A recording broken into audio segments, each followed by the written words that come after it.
එල මසල්ලා කාරගේ පොඩි කේස් එකක් කාරගේ බැටරි එක ගියා. මට දී ඔෆිස් එක නිසා වෙලාවක් නැහැ බැටරි එක ගන්න. මේ දැන් චාමිකයි එනවා මේ බැටරි එක කරන් මේ මාරු කරන්න.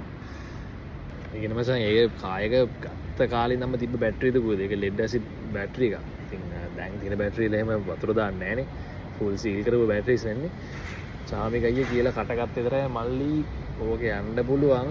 ඒකට අනිත් දා වතුරත් තම හොඳටම මේ ඉඳිලා ඩිස්ටිල් බෝටල් ටිකක් දාලා මේ තියන්න ඕක නැත්තම් මේ ඊළඟ සර්විස් එක මාරු කරමු කියලා කටගත්තට ඊළඟ දවසේ ඔන්න කාර් එක ස්ටාර්ට් වෙන්නේ නැහැ.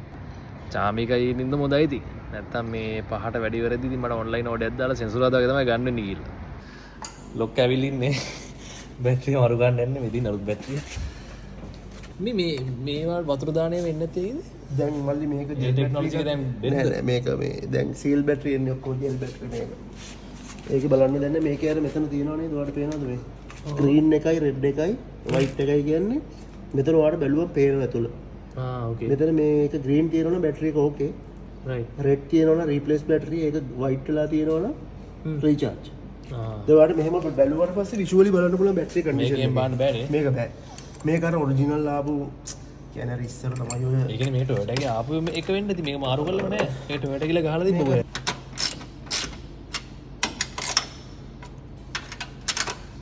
මේ පොසිටිව් එක. ඉස්සෙල්ලා දාන්න පොසිටිව් එක තමයි මුලින්ම ෆික්ස් කරන්න ඕනේ. දැන් එතකොට දැන් අපි මොවා හිතන්නකෝ දැන් අපි මෙහෙම ටයිට් කරනකොට ඒ නිකමට හරි මෙතනත් එක්ක ටච් වුණා. ඔව් මේ මේක ෆික්ස් වෙලා තිබ්බොත් එහෙම මේක කෙලිම ෂෝට් වෙනවා. Short circuit.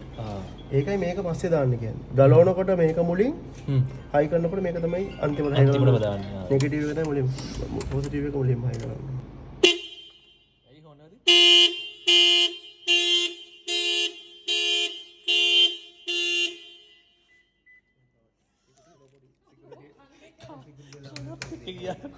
මම බය වුණා අප්පා. ඒ සිකියුරිටි ආ ඒ කියන්නේ බැටරි ගලවන්න ගියොත් ගලවනකොට මාරු කරනකොට ඒක තියෙනවා කොහොමද? ඉස්සරේ අම්මාමයි කන නිකන් මොකක්ද උනා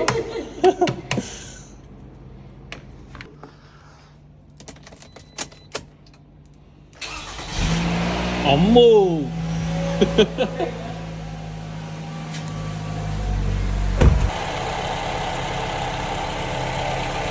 චාර්ජින් හොඳයි.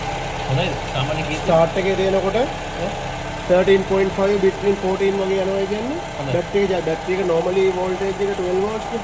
දැන් ඔයා එන්ජින් එක ඔෆ් කරලා දෙනකොට මේක වෙන්නේ 12 වලට ආසන්න ගාලා. රයිට් ස්ටාර්ට් කරාම ඕල්ටර්නේටර් බැටරි charge වෙනවනේ. එතකොට මේ charging voltage එක තමයි මේ 14.1 කියන්නේ. දැන් අපි ස්ටාර්ට් කරාම මෙතන මල්ලි 12ට අඩු නම් ඒ කියන්නේ බැටරි charge වෙන්නේ නෑ නැහැ. charge වෙනවා. ඒකට මම කිව්වා එන්න ඕනේ කියලා වැඩි බැටරි දාගත්ත දැන් අපි ආවා ගෙදරට බඩු ගන්න